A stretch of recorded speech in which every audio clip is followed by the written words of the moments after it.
Allô tout le monde! Avec la saison des déménagements qui approche, je me suis dit que je pourrais vous partager mes meilleurs conseils sur la vie en appart.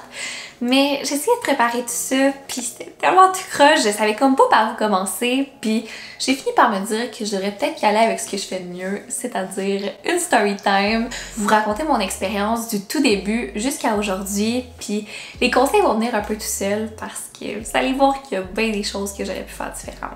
À l'hiver 2018, je me suis ramassée de façon un petit peu inattendue à vivre de mes réseaux sociaux à temps plein. Ça allait super bien pour moi, puis c'est là que j'ai eu une petite discussion avec mes parents. Là. Ils m'ont expliqué comme quoi ils allaient toujours me supporter, m'héberger, tant aussi longtemps que j'étais aux études. Mais que là, si je travaillais comme eux, il serait peut-être temps que je pense à payer une pension, à aller en appart, puis j'étais totalement d'accord avec eux. La situation pouvait pas rester comme ça éternellement.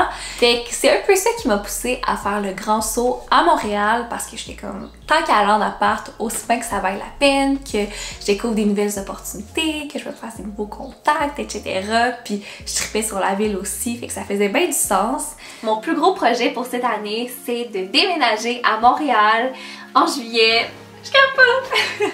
Donc, j'ai tout de suite appelé mon amie Cindy, qui était déjà en colocation à Montréal avec sa cousine Shani, mais je savais qu'elle avait l'intention de changer d'appart en juillet, fait que je leur ai proposé d'embarquer avec elle. Ça faisait leur affaire évidemment, puis ils ont tout de suite accepté. Pour être bien honnête, j'avais pratiquement aucun critère pour ce logement-là. Je connaissais tellement pas ça.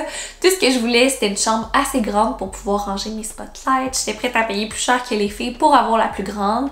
De leur côté, il fallait que ce soit très lumineux, proche de l'université, proche d'un métro, en bas d'un certain prix, etc. Tu sais, c'est plus elle qui gérait ça. Mais en même temps, il fallait vraiment pas que ce soit trop compliqué. Fait qu'ils ont demandé à leur propriétaire actuel de nous faire visiter ces autres blocs. On a vu peut-être 5-6 logements, puis on a choisi le meilleur là-dedans, qui est devenu le QG de Videbum, que vous avez peut-être connu dans mes anciennes vidéos, qui était loin d'être parfait, on va se le dire, mais ma foi chaleureux. Pour ce qui est des préparatifs, mon père m'a énormément aidé. D'ailleurs, petite anecdote que je peux pas croire que je vous ai jamais racontée, mais on faisait mes boîtes ensemble et vient le temps où je dois vider le fameux tiroir de ma table de chevet qui contient certains jouets.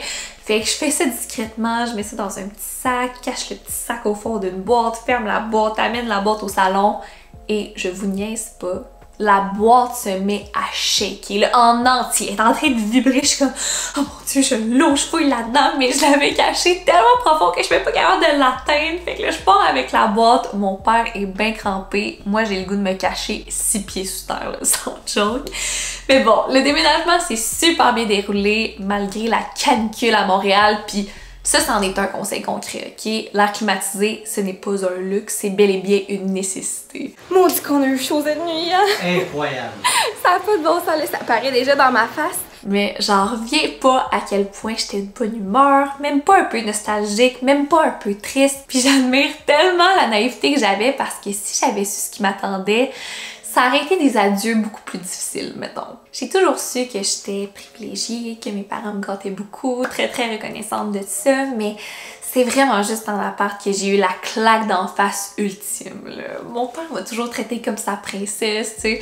Pour vous donner une idée, en 19 ans d'existence, je n'ai jamais préparé un souper, fait la vaisselle, fait du lavage, passe l'aspirateur. Il m'a jamais rien demandé, fait que j'étais pas tout à fait prête à vivre toute seule, on va se le dire, mais en même temps, ça partait de tellement loin, de tellement creux que 2 ans plus tard, ça aurait pas été mieux. T'sais. À un moment donné, il faut juste le faire, même si la transition est très rough. Je me revois encore faire l'épicerie à pied avec mes sacs super lourds, il pleut à Sio, puis là j'arrive chez nous, puis je suis en train de googler comment savoir si l'eau bout, comment faire cuire des tortellini, je le sais pas, tu sais. Et d'ailleurs, une grosse erreur que j'ai pu faire, c'est de négliger ma famille, justement.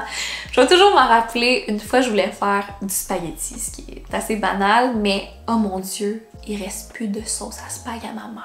J'ai capoté, là. C'était la fin du monde à mes yeux, mais j'avais de la misère à comprendre pourquoi ça m'affectait autant. Fait j'ai décidé d'appeler ma mère, puis dès que j'ai entendu le son de sa voix, là, j'ai explosé. Je me suis mis à brailler, puis j'ai réalisé à quel point je m'ennuyais. Ça faisait des mois qu'on s'était pas vus, puis je crois qu'inconsciemment, j'essayais de me détacher d'eux. J'essayais de couper les ponts pour me prouver que j'étais capable de vivre en appart, mais t'as personne à impressionner, tu sais. C'est juste des liens tellement importants à entretenir. Pour ce qui est de ma colocation avec les filles, j'ai adoré ça. C'était l'une des meilleures périodes de ma vie, mes plus beaux souvenirs. Puis c'était vraiment la situation idéale pour moi parce que je suis quelqu'un de quand même solitaire de nature. Puis à l'époque, Cindy voyageait énormément. Puis Shani retournait dans son coin du vendredi au dimanche. Fait qu'à chaque semaine, j'avais quelques jours où je pouvais prendre du temps pour moi, filmer des vidéos sans déranger personne. Puis quand on se revoyait, ben, on faisait juste passer du bon temps entre amis. Puis je pense que ça faisait aussi que les discords étaient un peu plus rares parce qu'on n'était pas 24/7 ensemble.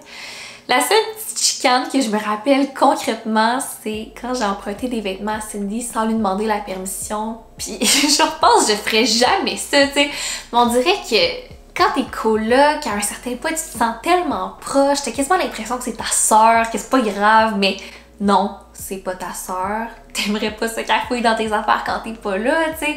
Fait que je me suis excusée, on a rediscuté de nos limites, puis après, tout est revenu comme avant. À la fin de cette année-là, Cindy était prête à habiter avec son chum, fait que nous, on était à la recherche d'une nouvelle coloc et l'amie à Shani s'est manifestée, puis ça faisait vraiment mon affaire que ce soit pas compliqué, que ce soit pas une étrangère non plus, fait qu'elle a emménagé à l'été 2019. Puis c'est aussi à ce moment-là que j'ai commencé à fréquenter Tristan, fait que j'avais passé tout mon été à Québec, puis à l'automne, j'étais bien excitée d'apprendre à connaître ma nouvelle coloc, mais quand je suis arrivée, assez rapidement, je me suis rendu compte que la situation serait pas autant à mon avantage que l'année d'avant, parce que, je veux pas, les filles se connaissaient déjà depuis super longtemps, sont devenues full proches, beaucoup d'amis en commun, puis ils étaient exactement sur le même beat de vie avec l'université, les parties et tout, contrairement à moi. Puis c'est comme si à chaque fois que j'essayais d'en apprendre davantage, de participer un peu, je me sentais comme de trop. Pis ça, c'est tellement con parce que c'est 100% ma faute. Je suis convaincue que c'était pas volontaire, puis tout se serait réglé en une petite discussion, mais j'ai pas été capable de l'avoir parce que c'est le genre de truc qui me stresse. J'aime pas les confrontations en général, fait que au lieu de parler ou de risquer de me sentir rejetée, je faisais juste me rejeter moi-même. Comme je passais presque tout mon temps dans ma chambre ou chez Tristan à Québec pendant des semaines pour le voir, c'est sûr, mais aussi parce que je me sentais plus confortable là-bas. Puis veux pas, ça a créé un gros cercle vicieux parce que je me sens rejetée, fait que je m'en vais. Je m'en vais, fait que les filles bandent encore plus ensemble. Quand je reviens, je me sens encore plus rejetée parce qu'ils ont créé un quotidien littéralement sans moi.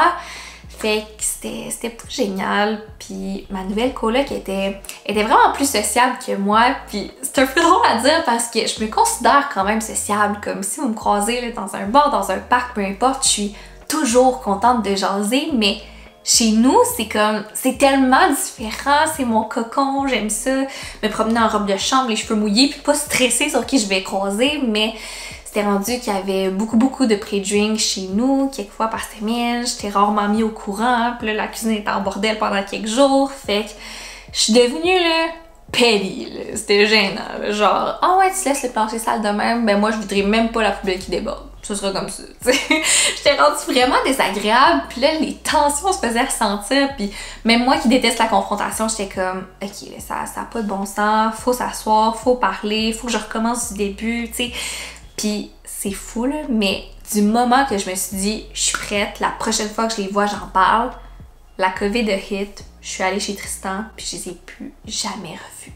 Puis ça, c'est l'un de mes plus gros regrets à vie. J'ai tellement géré ça en bébé lala, puis c'est sûr que vous en avez entendu d'autres, des histoires d'amis qui sont devenus colocs, qui se parlent plus, puis moi à chaque fois je me disais, mais comment tu te rends là? Ça m'arriverait jamais, mais c'est fou à quel point l'écart se creuse plus sournoisement qu'on le pense, fait que je le dirai jamais assez, communiquer au fur et à mesure, c'est le plus important.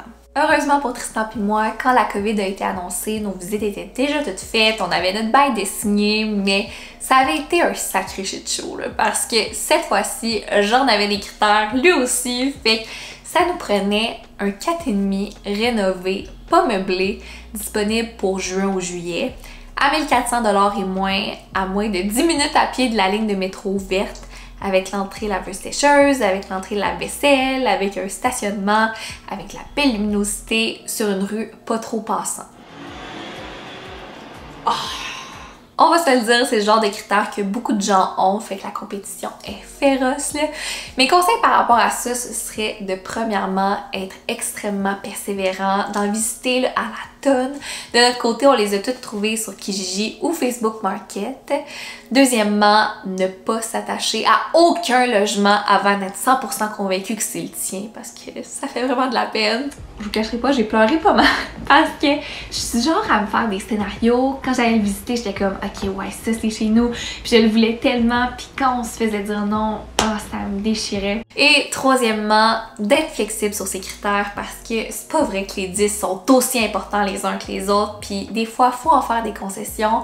Par exemple ici, on n'a pas de lave-vaisselle, on n'a pas de stationnement, la luminosité est assez bof, mais on se débrouille bien. Puis là, avant de m'éparpiller, je vais quand même revenir à l'ordre chronologique parce que, comme je vous le disais, j'ai passé la première vague avec Tristan et Charles dans leur appartement. Puis même si c'était une période assez éprouvante, ça m'a vraiment rassurée d'avoir une pratique de colocation, si on veut. On a vécu ensemble 24/7, on s'est vu dans tous nos états pendant des mois, puis on s'aimait encore. Fait qu'on était comme, ok, on est capable de faire ça. Puis même s'il y a eu quelques petits ajustements à faire, c'est comme si on est arrivé ici, puis on repartait à zéro sur un terrain neutre. Puis ça a été beaucoup plus facile que ce que j'imaginais. Même que je dirais que de partager son chez-soi avec son chum, c'est vraiment exceptionnel. Ça amène ta relation à un tout autre niveau. Puis là, ça fait déjà 1 an, ça a passé full vite. Mais il y a quand même 3 sujets / problématiques que j'aimerais aborder avec vous par rapport à la colocation en couple qui pourraient peut-être vous aider. Tout d'abord, la répartition des tâches. Ça a pris un sacré bout avant d'arriver à un sweet spot, mais je crois que c'est atteint.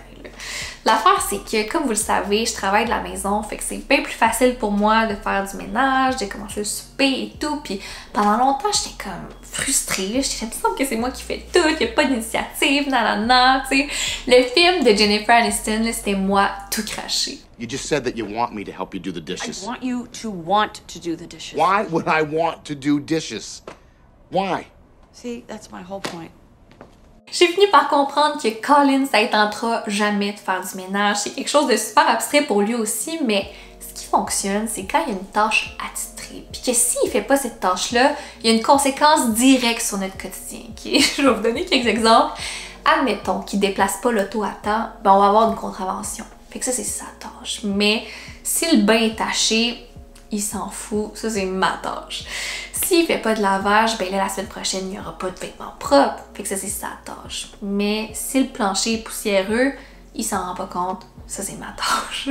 Je vous jure, vous essayerez ça avec vos chums, c'est magique. Pour ce qui est des repas, ça varie pas mal selon notre horaire. Les deux, on cuisine pas mal 50-50, mais j'ai juste pas le choix de vous parler cookies parce que ça a fait toute la différence dans nos vies. C'est fou à quel point ça enlève une charge de travail de pas se demander tout le temps, bon, qu'est-ce qu'on va manger, d'acheter tous les ingrédients. À chaque début de semaine, on reçoit une grosse boîte avec des super bonnes recettes, faciles à faire, puis vous savez d'où je viens, là. Quand je dis que c'est facile, c'est vrai. Ensuite, la décoration. Mon dernier appart, je l'ai pas vraiment décoré parce que c'était pas assez beau, ça valait pas la peine, c'était quelque chose de transition, je savais. Fait que quand je suis arrivée ici, j'étais full excitée d'organiser ça exactement à mon goût. Puis je sais pas trop ce que j'ai pensé, j'étais comme Tristan, c'est un gars, c'est sûr qu'il s'en crée, il va me laisser tout faire. Tu sais, gros stéréotype, mais au contraire, il a fait la même chose que moi, fait qu'il était excité d'avoir l'appart exactement comme il voulait. Puis quand on a mis nos idées ensemble, on s'est rendu compte qu'on avait des goûts très divergents. Ce qui fait que l'appartement ici, il me plaît pas à 100%, il plaît pas à 100% à Tristan. C'est juste un gros melting pot de compromis de nos idées. Puis au début, ça me dérangeait. Maintenant, je trouve ça juste drôle. Mais avoir su que mon dernier appart, ça allait être ma dernière occasion de mettre quelque chose à mon goût, d'avoir carte blanche sur la déco, ben je l'aurais faite. Fait que c'est ça que je dis à tout le monde, ne négligez jamais une place où vous habitez. Finalement, la gestion du temps à deux. Quand tu es en couple et tu habites séparément, tu as tes moments tout seul, tes moments ensemble, c'est très bien délimité, mais une fois que tu habites ensemble, la ligne est un petit peu plus floue, puis ça me dérange pas de le dire, j'ai encore un petit peu de misère avec ça, puis c'est surtout post-pandémie que j'ai remarqué à quel point Tristan c'était une grosse béquille pour moi, que je faisais pratiquement plus rien sans lui. Ce qui m'a le plus marqué, c'est quand on était à Québec puis qu'il m'a dit « Ah, je vais passer la journée avec les gars, on a un golf d'organiser. » Puis j'étais comme « Ben moi, je fais quoi? » Puis il était là « Ben vois, tu fais ce que tu veux, là, je sais pas. Puis dès que les mots sont sortis de ma bouche, j'étais comme arc, je peux pas croire que je suis devenue cette fille-là. Tu sais, j'ai toujours été relativement indépendante, j'ai toujours eu ma personnalité à part entière, puis c'est là que j'ai su qu'il fallait vraiment que je travaille là-dessus. Puis il a été super fait avec moi, il m'a jamais fait sentir mal de ça, mais on essaie d'organiser de plus en plus d'activités séparément. Puis comme je parlais à ma mère, j'étais là, ah, Tristan va aller à Québec tout seul cette fois-ci, puis elle était là, vous êtes-vous chicaner? Puis j'étais genre, non, au contraire, je l'aime trop, il faut qu'il parte. Puis cette fois-là en particulier, je ne cacherai pas que j'étais quand même stressée de dormir ici toute seule. Je pense que c'était jamais arrivé. Puis finalement, je me réveille à 5h du matin avec la grosse alarme de feu. Je suis tout nue, je capote, je m'habille, je ramasse mes affaires, je sors dehors. Puis il n'y a pas l'air de se passer quoi que ce soit, mais en même temps, tu veux pas niaiser avec ça. J'ai comme peut-être qu'il y a quelque chose d'invisible à l'œil nu, peut-être que ça se passe en haut, qu'il n'y a personne dans le logement, je sais pas. Fait j'appelle les pompiers, 2 gros camions, les sirènes, grosse affaire. Puis évidemment, il n'y avait rien pantoute, c'est juste mon détecteur qui était défectueux, mais j'étais là, ça fait même pas 24 heures que t'es parti, que j'ai appelé 9 heures. Ça va pas. C'est ce qui complète ma vidéo. J'espère que vous allez garder certains conseils si vous comptiez déménager bientôt. Si c'est le cas, n'hésitez pas à faire un thumbs up, à vous abonner à ma chaîne, à mes réseaux sociaux. Tout va être en barre d'infos et nous on se retrouve jeudi prochain pour une nouvelle vidéo. Bye!